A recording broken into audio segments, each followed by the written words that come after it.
This is Envision Self-Healing Podcast, episode number 67.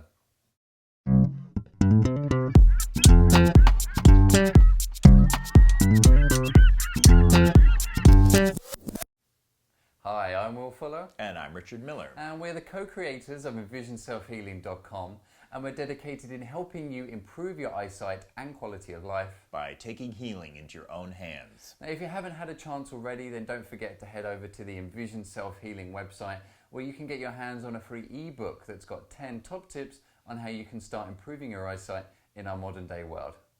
The topic of the week this week is, what is farsightedness? And the question of the week comes from Twitter that asks, what conditions do you guys cover? So Richard, how's the world of self-healing been treating you this week?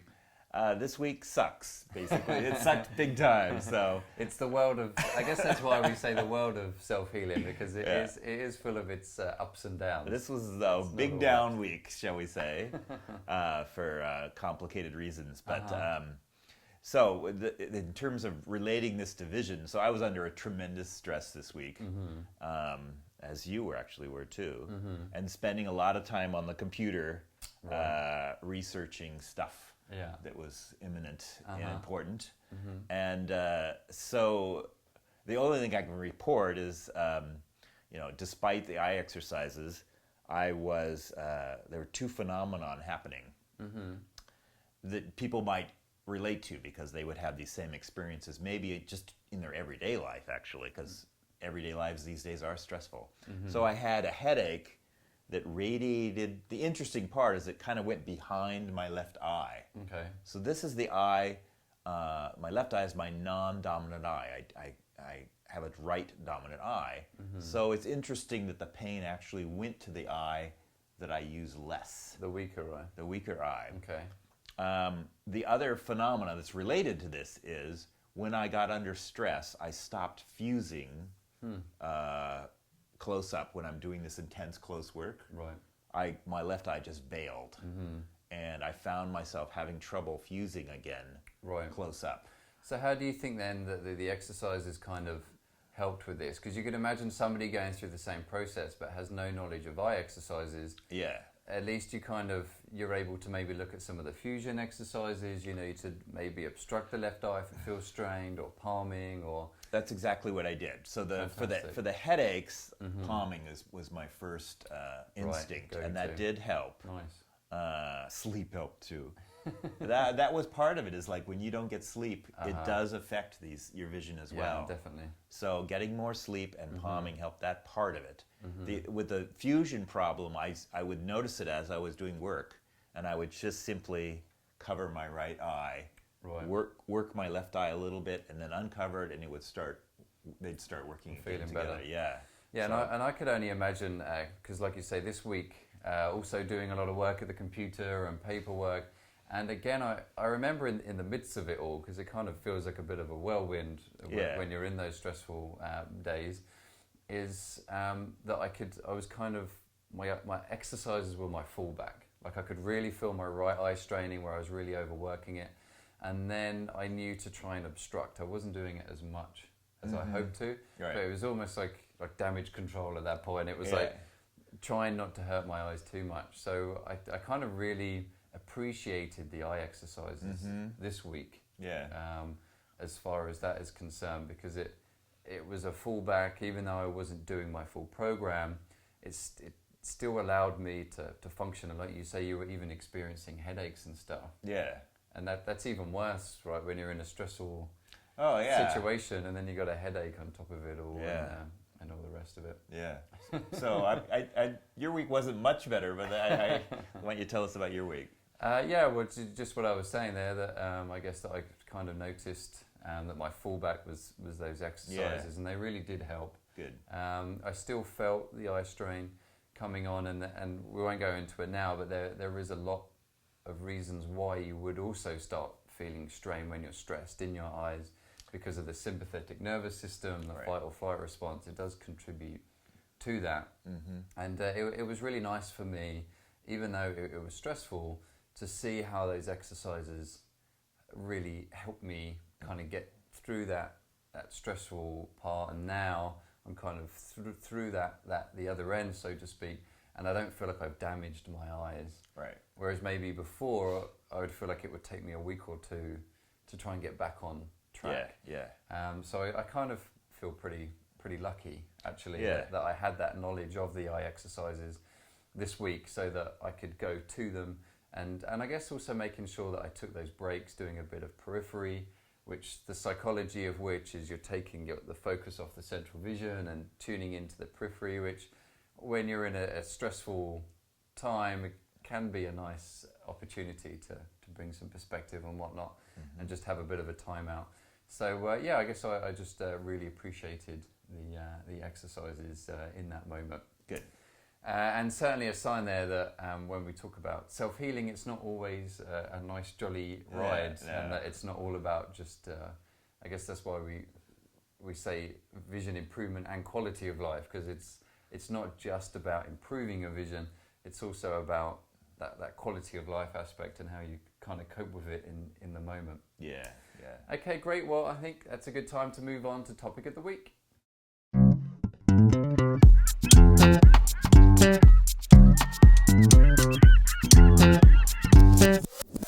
And the topic of the week this week is, what is farsightedness? And we were inspired because we've hit a spat of farsighted clients lately.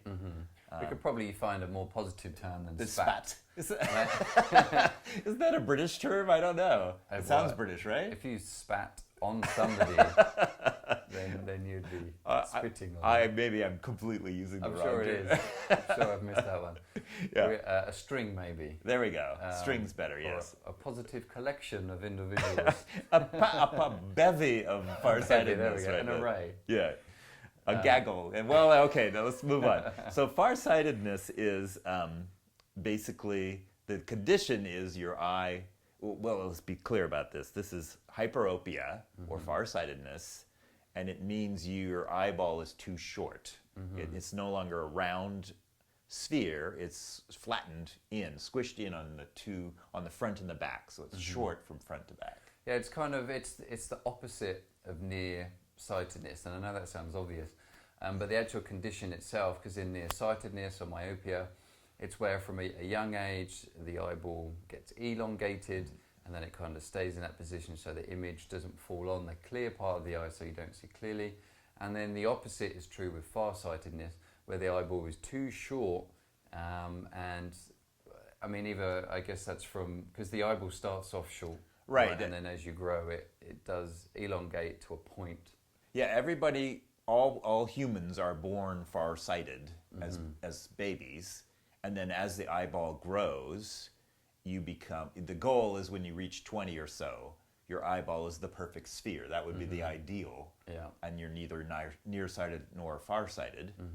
And at age 20, you have this nice spherical eyeball, and infinity, or the looking into the distance, that image rests exactly on the retina with your lens flat and the muscle around your lens, the ciliary muscles around the lens that squeeze the lens, relaxed. So in a neutral position, the distance is focused on your retina. That's perfect, but farsightedness, that image falls behind the back of the eyeball. Because it's too short. Because it's too short. And that's what the glasses are essentially doing. If you're farsighted or nearsighted, the lenses change the angle of the light so that it reaches that small part of the eye, the detailed part of the eye, the macula, so that you see clearly again. So that's what the glasses are doing to compensate for that short and long eyeball. Yeah, so most people who are born farsighted, they would say they went through this growing process and they didn't reach neutral. They stayed farsighted from a baby. Their eye didn't change to being kind of a perfect sphere. It stayed short. And I guess they would say that's from genetics mainly. Yeah. Yeah. Or that maybe you didn't study enough at school. Yeah, well, you could say that, yeah. To elongate the eye. Elongate that. There is something to that. It's like if you have a tendency to farsightedness, just put you in front of the computer for a few years. Yeah. But I think that, I mean, there is a larger percentage of the population that are nearsighted, right, as opposed to farsightedness. And there is a difference, and let's not get confused here, between age-related farsighted or presbyopia in comparison to farsightedness. Right. Yeah, presbyopia, they call it farsightedness, which is unfortunate. They could call it a different name. And it's stiffening of the lens and weakening of that muscle around the lens that I just referred to, that squeezes and rounds the lens to change the point of focus. So it's doing the reason why it's called the same is because it's doing the same thing. So when you're farsighted, what would you call that? From naturally farsighted? Yeah, naturally farsighted. From childhood, then what's happening is you're trying to focus the image, but because the eyeball is shorter, it's not landing on that detail part of the eye. Now, age-related farsightedness, that they say, or presbyopia, is kind of the same thing is happening. You're trying to look at a near object, but the muscles just aren't strong enough and the lens is too stiff to accommodate the lens enough so that the image falls on the back of the eye. So that's why they're calling it farsightedness, because you can see in the distance with age-related farsightedness, because that lens is kind of stuck in that position. But when you bring the image near, then you're trying to accommodate more, but the muscles just aren't strong enough. So it means that you can't see near, so they're calling it farsightedness. Right. So that's, so we're not talking about that level of farsightedness, which really is presbyopia. That's why we tend to use that term. Yeah.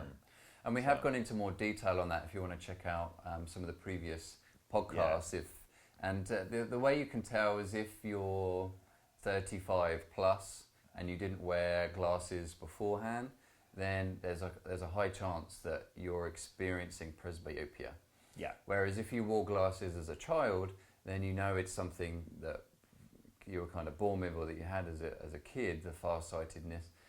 So you know that that's what you're dealing with in that aspect. Right. So for myself, I was farsightedness plus 2.75. So I'd worn glasses since I was 5 years old, was when I first started glasses. And I remember when I first put them on, the room just seemed massive. I remember trying to walk and the carpet had wiggly lines on it, and I kind of felt like a giant trying to walk through all these wiggly lines. And I remember saying to my mum and to the optician, I was like, well, this kind of feels a little bit funny. They said, that's fine, you'll get used to it, don't worry about it. Yeah. So I had wore those glasses my whole life up until 6 or 7 years ago, and I've not worn them since. Yeah. So I guess in many ways, because we talk about counteracting nearsightedness by looking into the distance, in the age that we live in now, I suppose you could deem it a little bit easier to get rid of farsightedness because we already look near. But this is not the case in reality. Yeah. In some ways, they're in worse shape, which I think I have to go into one more technical detail here to explain why they're in worse shape. But a farsighted person, when they're born, as a baby, and granted, we're all farsighted. Anyway, to deal with farsightedness, one of the ways you can deal with it is to use that muscle around the lens to squeeze the lens, and you can focus on any object using those muscles, even though your eyeball is short. It's sort of like, you can bring the infinity into focus using those muscles. You can bring close objects into focus using those ciliary muscles to squeeze the lens. So a farsighted person, as a young person, would not necessarily realize they have a problem because they can use the lens to focus on anything. Right. Yeah. But it does mean they never get to relax those ciliary muscles around the lens. They're always contracting at any distance. They're contracting. Yeah, so I suppose with a nearsighted person, there's nothing they can do to see clearer in the distance. Right. Obviously, with the exercises and stuff, over time you can. Yeah. But what we mean is if you look in the distance, the lens is already flat and the image can't go on that part of the eye because it's elongated. Right.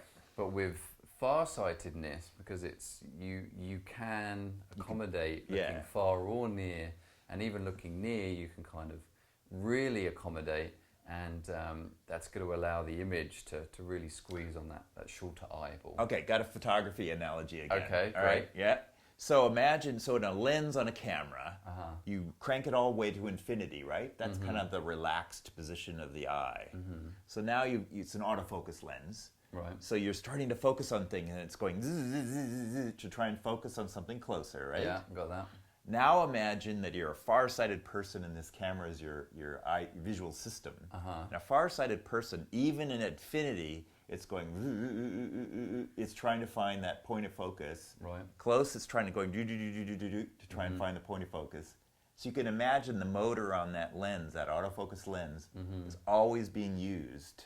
Right. And you're wearing out the motor, essentially, at a younger age. And this could be why, as a younger age, and this is why we don't recommend just completely getting rid of your glasses if you're farsightedness as a child, is because it's extra strain on the eye and it's all the time. And that's why a lot of people with farsightedness do talk a lot about headaches and eye strain. Yeah. Is that if you're really overworking the eye, then it can cause one eye to slightly turn out, right?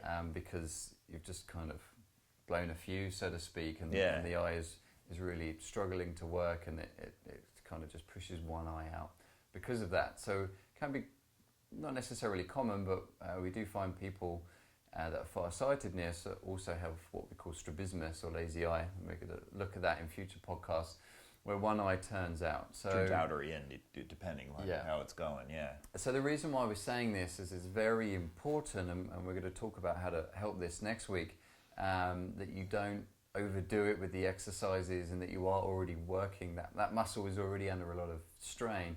So it is very important that you do it properly, do the eye exercises properly, and you strengthen the eyes progressively over time. And it's not... I guess I was already past the early years when I got rid of my glasses. So it's not that I could say that I just stopped wearing my glasses as a child. We've heard many cases of people that just don't wear their glasses, and now their vision is perfect because of it. But in this case, we're slightly more reserved, should we say, in recommend not wearing your glasses, because you want to make sure that you don't overstrain the eye in that situation, right? And cause any further issues because of it. Yeah. So, but there is this situation going on there where the eyeball is shorter, so your eye is having to accommodate even more in order to squeeze that image at the back of the eye.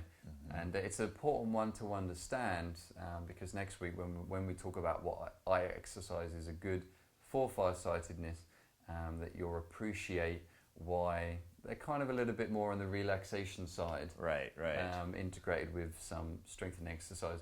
Whereas with the presbyopia or the age-related, right, that's true, you've acquired it. It's weak. It's just weak muscles. It's a weak lens. Yeah. So it's a case of more strengthening, just strengthening it, because 9 times out of 10 the eyeball is already at a decent size there. I guess quite a lot of people with presbyopia are also nearsightedness. It seems so, yes. As well. Yeah. So I guess there is a little complication there in that.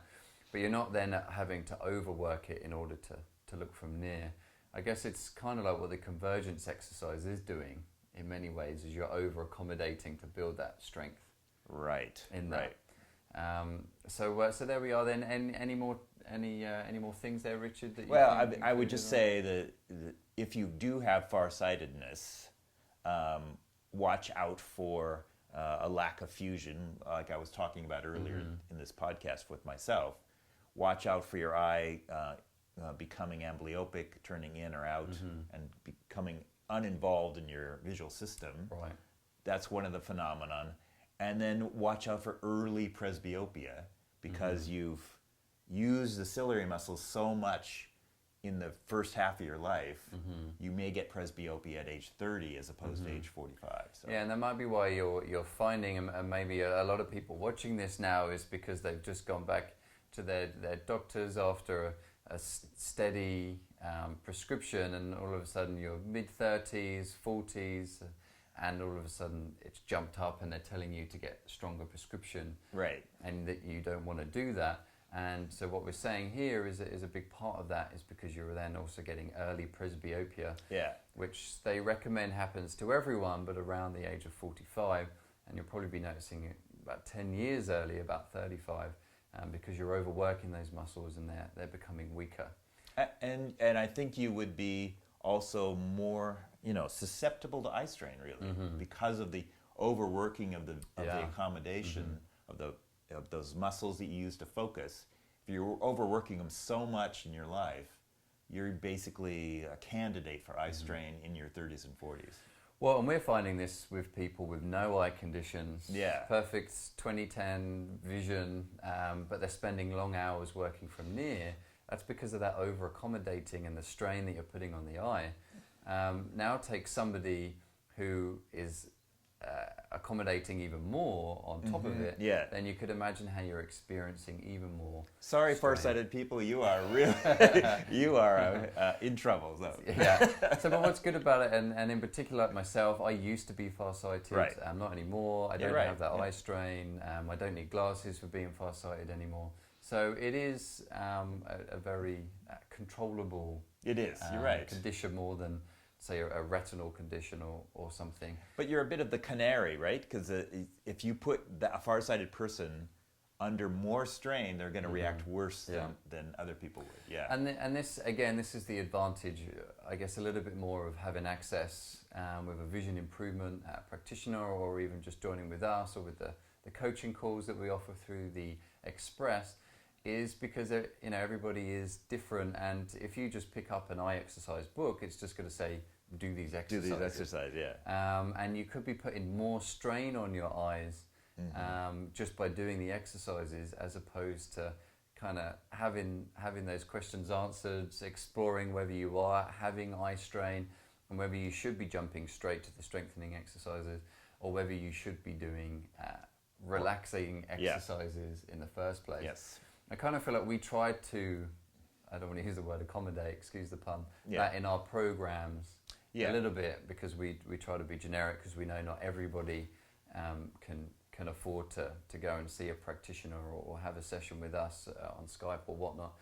So we wanted to try and make it as generic as possible. So some of them we've preempted that there's going to be more eye strain than others. So we did emphasize a little bit more palming and distance looking on that one. But just a bit of a heads up there, that any kind of books that you are buying and whatnot, be sure to see if they've taken into consideration that you might be under more strain because you are farsighted and you are having to accommodate a lot more than the average person, I guess. Right. Okay, great. Well, I think that's a good time to move on to question of the week.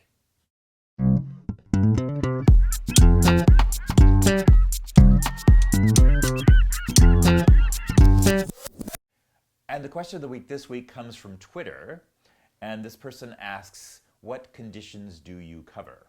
And the reason why we thought this was an interesting question for us is we found when we were answering it, instead of just saying, go to the website and check out the conditions that we have there, because we have 10 or 11 common conditions that we felt that were common, and put them up on the website with the eye exercises that you need to do.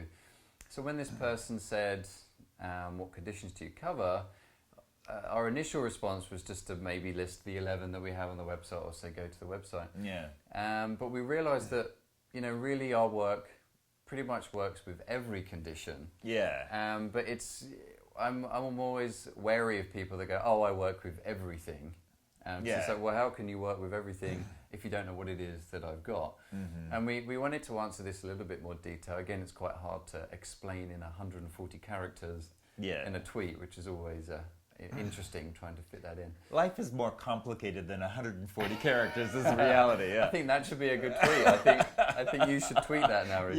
You're right. That is Life good. Life is more complicated than 140 characters. I don't know, some of those tweets can get pretty complicated. So, and I guess it comes down to our approach a little bit more, and you'll find when you read the free ebook that we've put out there, and as you make your way through our literature and our podcast, that we don't tackle conditions by condition. Oh God, this is going to get, I hope I don't get too complicated. But in some ways, in an ideal world, we would have started a website that was, here's how you make a really healthy visual system. And if you have a condition, you would come in, create more visual health, and then maybe slant it towards your condition, right? To pick the exercises that slanted towards your condition. Yeah. That would be our ideal That's website. True. Yeah, and we didn't do that. Yeah. We didn't do it. I guess that, I mean, and that's what we do with our clients. Yeah. Right? And this is another thing that might put us out amongst other people is we don't necessarily work with the condition. The first thing we work with is the individual. Right. And their lifestyle, and that's why we emphasize it and all that kind of stuff, and maybe how they even acquired the condition in the first place. Yeah. So our number one thing is to work with the individual. Obviously that's very challenging with the website and not speaking to people individually. So that's why we came up with something that was generic for the average person. So we had to go with their condition because we knew people would come with their diagnosis and then look at it that way. So I suppose an ideal website would be one where we allow you to do the exercises that suit you best and then slant them in the way, depending on what your condition is, would be ideal. And we've tried to achieve that as much as possible. Given that background, then in the real world, we had to create a website where once you get diagnosed with something, you have somewhere to go. And that's why we listed these conditions on the website the way we did. But so one of the reasons then why we would say is that we help most conditions. And of course, there's certain situations, maybe someone's just about to have noticing that their retina is detaching. Right. We would not advise you. We would advise you to go to an ophthalmologist as soon as possible. So obviously things like that. I mean, we work with detached retinas after they've happened, or trying to help people avoid it from happening.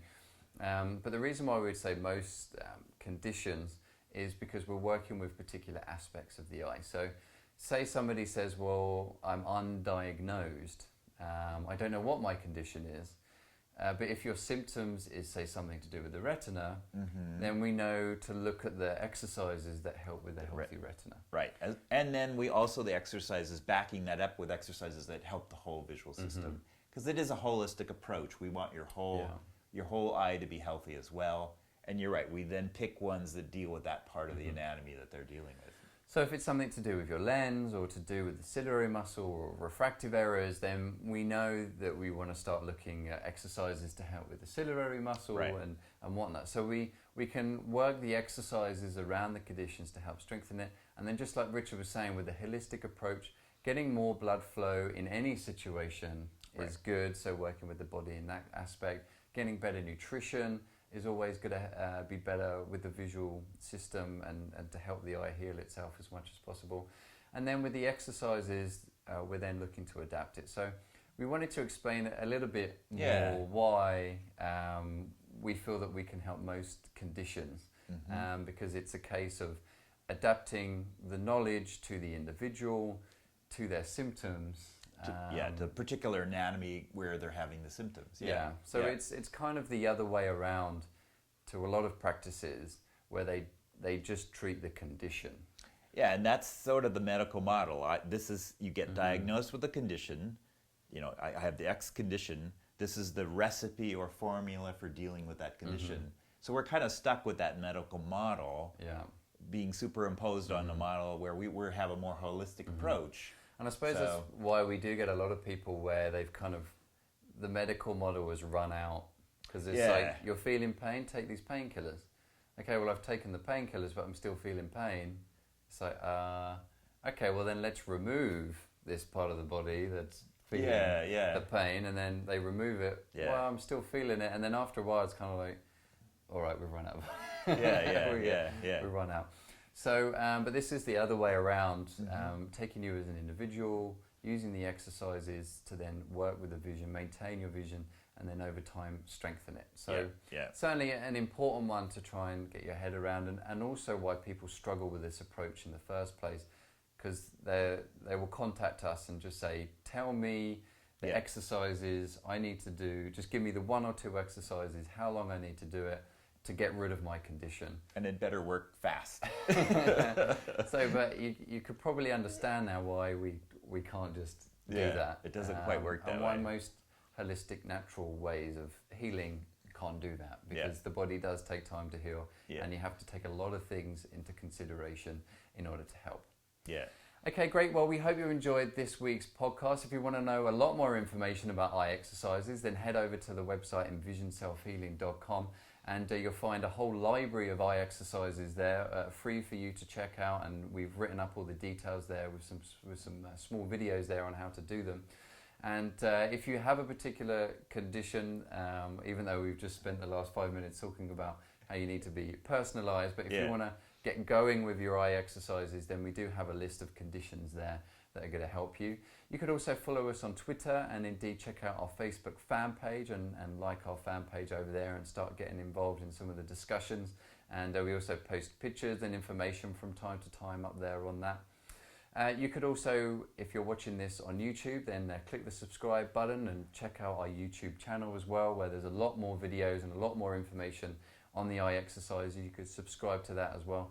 And indeed on iTunes, you can also use the subscribe button there, so you'll get these podcasts sent to you straight away.